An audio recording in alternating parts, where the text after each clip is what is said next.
Então vamos lá, por mais uma aulinha então de direito previdenciário. E nós vamos aproveitar nessa aulinha para fazer um review de tudo que a gente conversou, porque a partir dessa aula, essa aula vai ser um divisor de águas. Na verdade, essa aula vai ser o divisor entre é, o conceito, né, a teoria geral do direito previdenciário e os benefícios em si. Em função disso, eu vou dar uma circulada rápida nossos primeiros encontros para que a gente tenha certeza de que você está realmente seguro dos conceitos. Então, vamos lá. Primeira coisa que a gente conversou então nas nossas aulas no direito previdenciário foi que a Seguridade Social, o direito previdenciário, ele faz parte de um tripé que compõe, de um tripé que sustenta o conceito de Seguridade Social. Então nós vimos que nesse tripé nós vamos ter a previdência, nós vamos ter a assistência e nós teremos também a saúde. Esse é o tripé da Seguridade Social. É a paz, né? A previdência para quem contribui, a assistência para quem precisa, para quem necessita, aqui não está nos solicitando contribuição, está dizendo para a gente que para você gozar da assistência você tem que necessitar, e a saúde para quem simplesmente existe. Se você existe, você estará gozando do benefício da Seguridade Social, que é a saúde. Porque a gente conversou que nós teremos a saúde do ponto de vista preventivo, né? Que aí nós teremos aquelas tratativas como quando acontece algum tipo de foco, né? Cólera, dengue. Então nós teremos os preventivos, nós teremos os repressivos e os tratativos na saúde, né? Repressivo, então eu vou reprimir alguma enfermidade pelas vacinações, por exemplo, né? Então basta você existir para que você já automaticamente goze da saúde.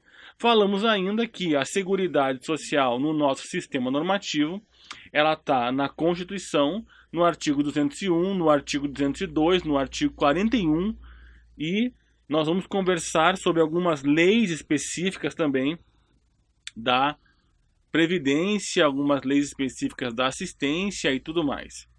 Bom, ainda nós vimos que conversamos que nossa Previdência ela vai se dividir em regimes, são 3 regimes. É o regime geral, que é onde está o INSS, o regime próprio e o regime complementar. Aí nós vimos que o regime próprio e o regime geral são os regimes obrigatórios. Nós vimos que qualquer um que for gozar de previdência estará ou no regime próprio ou no regime geral. E ainda nós temos o regime complementar, que a característica dele é a característica de regime facultativo. Então, nós vimos que a nossa prova ela se encontra aqui. Ela se encontra no regime geral. Ela se encontra, sobretudo, na Lei 8.213 e 8.212, porque a 212 trata do custeio e a 213 trata do benefício, né? Então a gente olhou esses detalhes e viu que o regime próprio é o regime que nós teremos ali, sei lá, os concursandos e boa parte da administração. Vimos que não necessariamente toda a administração estará aqui, mas boa parte da administração sim. E para a gente, nós vamos colocar inclusive os militares aqui dentro do regime próprio, né? Num conceito mais amplo, a gente viu que isso pode ser um pouquinho diferente. Beleza. Aí o facultativo, a gente conversou que ele vai se dividir em previdência complementar aberta e fechada. Por que complementar? Porque é simples, cara. Você você ganha 7 mil reais. O teto da Previdência é 4.673 centavos. É. Então, como é que você faz para se aposentar e continuar ganhando 7 mil se você fizer um regime de previdência complementar? Complementar pode ser aberto ou fechado. Fechado quando a entidade que você trabalha, ou, por exemplo, a empresa que você trabalha, ela tem uma previdência que é fechada porque ela é exclusiva para funcionários. Por exemplo, o Banco do Brasil tem o BB-Prev. Né? O que é o BB-Prev? É um fundo de pensão. É um lugar onde o Banco do Brasil coloca uma parte do dinheiro e o seu empregado coloca uma outra parte, uma contribuição mensal, e nesse fundo vai rendendo juros mensalmente, e lá quando o cara for se aposentar, ele consegue tirar essa diferença do teto do INSS, por exemplo, para os 7 mil que ele vem a ganhar, nesse nosso exemplo aqui. Nós conversamos também que o regime complementar, ele pode ser fechado no caso do bebê ou mesmo no caso da FUNPRESP. Lembra que eu te falei? O que é a FUNPRESP? A FUNPRESP é esse fundo de pensão para você que irá, né, assumir o seu cargo no INSS, por exemplo. Né? Todos que são ligados à União têm esse regime agora complementar, que é o regime da FUNPRESP. Você vai colocar um dinheirinho, um pedacinho, e provavelmente o INSS colocará mais um pedacinho, e a partir daí as coisas vão acontecendo. Você vai ter como se aposentar ganhando acima do teto do INSS. Aliás, no caso aqui, que é no teto do regime próprio, né? Porque você será regime próprio. Mas é outra história. O que nos interessa é entender o regime geral acima de tudo, mas agora estamos falando um pouquinho do regime complementar, que pode atacar tanto o regime, ele pode complementar você que está no regime próprio, se for o caso da FUNPRESP, ou você que está no regime geral, no caso do BB-Prev. Mas depende da autarquia que você está, da empresa, se ela tem ou não esse fundo de pensão. Mas nós temos a previdência aberta. Ela é aberta porque qualquer um pode ir lá e fazer. Por exemplo, você pode agora ir no Bradesco, em entidades de previdência, porque o banco não vende, e fazer a sua previdência complementar. Eles vão calcular, né, a tua expectativa de vida, né, quanto que você quer se aposentar, para ver quanto que você tem que contribuir por mês, para chegar num data tal, você ter um valor X que renda, né, o que você precisa ter para complementar a sua aposentadoria. Então, isso é o que a gente entendeu por regime fechado, regime geral, por regime complementar, né? Que ele vai complementar tanto o regime geral quanto o regime fechado. Bom, e aí seguindo, nós falamos que, bom, o regime obrigatório, ele vai se dividir em geral e regime próprio. Geral é onde nós teremos o nosso INSS, né, alocado aqui. É onde nós teremos a 8.212, nós teremos a 8.213, é onde nós teremos o INSS, essa autarquia desse concurso que nós tanto almejamos a aprovação. Bom, e aí lembra que eu falei para você, pode acontecer de um município ou de um estado não ter o seu regime próprio? Pode, né? Sobretudo esses municípios que são muito pequenos. Pode acontecer? Pode. E o que vai acontecer quando um município não tiver o seu regime próprio? Aqueles que estão ligados ao município em atividade laboral remunerada irão integrar o sistema de regime geral, porque o regime geral é aquele que protege a todos os que exercem atividade laboral remunerada, ou então àqueles que optam por contribuir. Legal.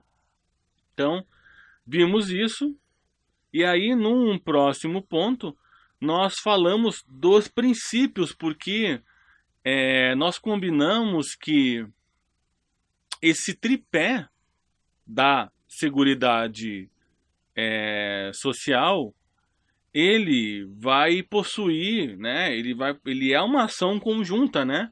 De assistência com previdência, com saúde. Então, ele vai ter uma razão principiológica. Então, a gente viu aqui alguns princípios, alguns explícitos e alguns implícitos que irão compor a nossa seguridade social. Falamos aqui do princípio do artigo 194 da Constituição Federal, que trata para a gente sobre alguns princípios explícitos. Então ele fala do princípio da universalidade na cobertura do atendimento e no princípio da seletividade e distributividade na prestação de benefícios. Interessante que você lembre que um é o complemento do outro, um é o princípio limitador do outro. Então, enquanto num nós diremos, cara, universalidade na cobertura e no atendimento, quer dizer, cobrir tudo e atender a todos. Mas o 3 vai dizer, cara, nós precisamos ser seletivos, né? E distribuir os critérios na prestação de benefícios dos serviços. Então, não tem como a gente proteger a todos. Então, nós vamos escolher, né? Por exemplo, quais são os riscos sociais que nós iremos proteger, né? Então, nós vamos criar proteção para quando nós temos lá uma relação de cônjuge e um dos cônjuges, que é contribuinte, vem a falecer. Criaremos uma proteção para essa relação. Criaremos uma proteção para quando o indivíduo baixa renda for recluso, para que a sua família possa continuar contando com o valor que esse indivíduo colocaria em casa. Criaremos uma proteção para aquela mulher que se encontra gestante e tem a necessidade de ficar afastada durante um período para cuidar do bebê, do nascimento e tudo mais. Então, nós vamos escolher o que nós vamos proteger, né? O 3 nos diz isso. Nós vamos criar critérios, então, para que a gente consiga distribuir os benefícios. E o 2 fala uniformidade e equivalência dos benefícios e serviços a populações urbanas e a populações rurais. No 2, nós estamos dizendo que nós não iremos diferenciar, então, a população urbana da população rural. Então, eu não vou... eu posso ter diferença na concessão do benefício, né? Mas eu não vou ter benefícios especiais para quem é rural ou benefícios especiais para quem é urbano. Eu terei os mesmos benefícios, mas claro que eu poderei criar diferenças e criarei diferenças na concessão. Sobretudo porque você que já está assistindo já sabe, nós temos aquela figura do segurado especial. E aí nós temos lá irredutibilidade no valor dos benefícios, valor, aí valor, poder aquisitivo mesmo, sabe? Nós usaremos um índice para dizer, cara, o que você comprava com R$100 antes, agora você compra com R$101. Claro que não é o mesmo índice usado para inflação, mas a gente já sabe disso. E sabe também que não há uma relação da aposentadoria com o salário mínimo. Você também já sabe disso. Na verdade, nós vamos evoluir esse conhecimento daqui a pouco e você vai entender que a relação que vai existir é o salário de contribuição, o salário de benefício e o valor efetivamente pago, que são conceitos diferentes, são coisas diferentes. Mas o salário mínimo não é atrelado ao conceito, à ideia de aposentadoria. E aí nós teremos a equidade na participação, na forma e participação dos benefícios, que nos dirá que, cara, todos irão contribuir. Então nós utilizaremos aqui o que for possível para ampliar essa contribuição para todos. E aí nós conversaremos daqui a pouco como é que funcionarão, né? Ah, tem imposto? Não, não é imposto, é tributo. O que é um tributo? Nós conversaremos mais para frente sobre isso, quando entrarmos na 8.212. E a diversidade na base de financiamento.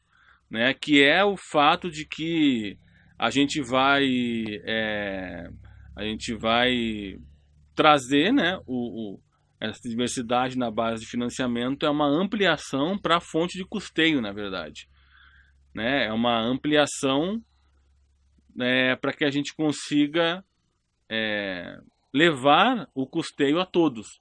Então, esse princípio da equidade na forma da participação no custeio, da diversidade na base de financiamento, são princípios que se completam. E aí nós temos lá o princípio sétimo, que vai dizer para a gente que o caráter está democrático, descentralizado, a administração será uma gestão quadripartite, e aí você verá que nós teremos 4 pessoas sempre atuando em determinadas situações. Eu vou te apresentar algumas, inclusive. Mas, dentre essas pessoas, eu sempre poderei ter essas figuras aqui, do governo, dos governantes daqui, do governo, dos aposentados, daqueles que são os empregadores e dos trabalhadores. Então, são os princípios explícitos da nossa Seguridade Social. Você percebe que alguns desses princípios cabem mais para assistência, outros cabem mais para previdência, outros são mais gerais. E aí é claro que nós também conversaremos sobre alguns princípios que são implícitos da Seguridade Social, né? Nós conversaremos sobre alguns princípios que são implícitos, mas é claro, eles se encontram na Constituição e são princípios que a Seguridade Social também irá respeitar, né? Um deles, nós falamos do artigo 3º aqui, que é o princípio que nos falará sobre a solidariedade. Como assim o princípio? Como assim solidariedade? É um princípio que nos dirá, cara, que o que acontece na Previdência é o famoso pacto das intergerações, né? O que acontece na Seguridade Social, na verdade, mas na Previdência acima de tudo, porque envolve a contribuição, né? Você contribui, na verdade, aquilo que você paga, ele serve para custear aqueles que estão aposentados hoje, né? E os que estão aposentados hoje custearam aqueles que estavam aposentados ontem, né? Então a ideia é isso, né? A ideia é do ser solidário mesmo, né? Que você hoje vive uma resultante da geração passada e a geração futura viverá uma resultante sua. Então você contribui e a geração passada se beneficia disso, que está aposentada, e no futuro a geração futura contribuirá para que você se beneficie. É isso, é ser solidário com o presente e ser solidário com o futuro. Aí nós temos o segundo princípio, que é o do equilíbrio econômico e atuarial, que é o princípio que vai falar para a gente um pouquinho sobre, eu não posso ceder mais benefícios do que eu tenho para pagar, né? Aliás, bem recente, nós estamos vendo aqui previsões de cortes em diversos benefícios. E isso era mais do que esperado, na verdade. Por quê? Você está vendo agora por quê? Está aqui no quadro por quê? Porque você não pode conceder benefício que você não tem dinheiro para pagar, né? Então, é aquela brincadeira assim, poxa, por que que não pagam a aposentadoria digna para os aposentados? Porque não tem dinheiro, certo? Teria que mover dinheiro para isso, entendeu? Tem que ter uma fonte, um dinheiro. Por que não aumenta tal benefício? Porque não tem. Para aumentar, tem que ter a fonte, sempre, né? É o que vai nos dizer,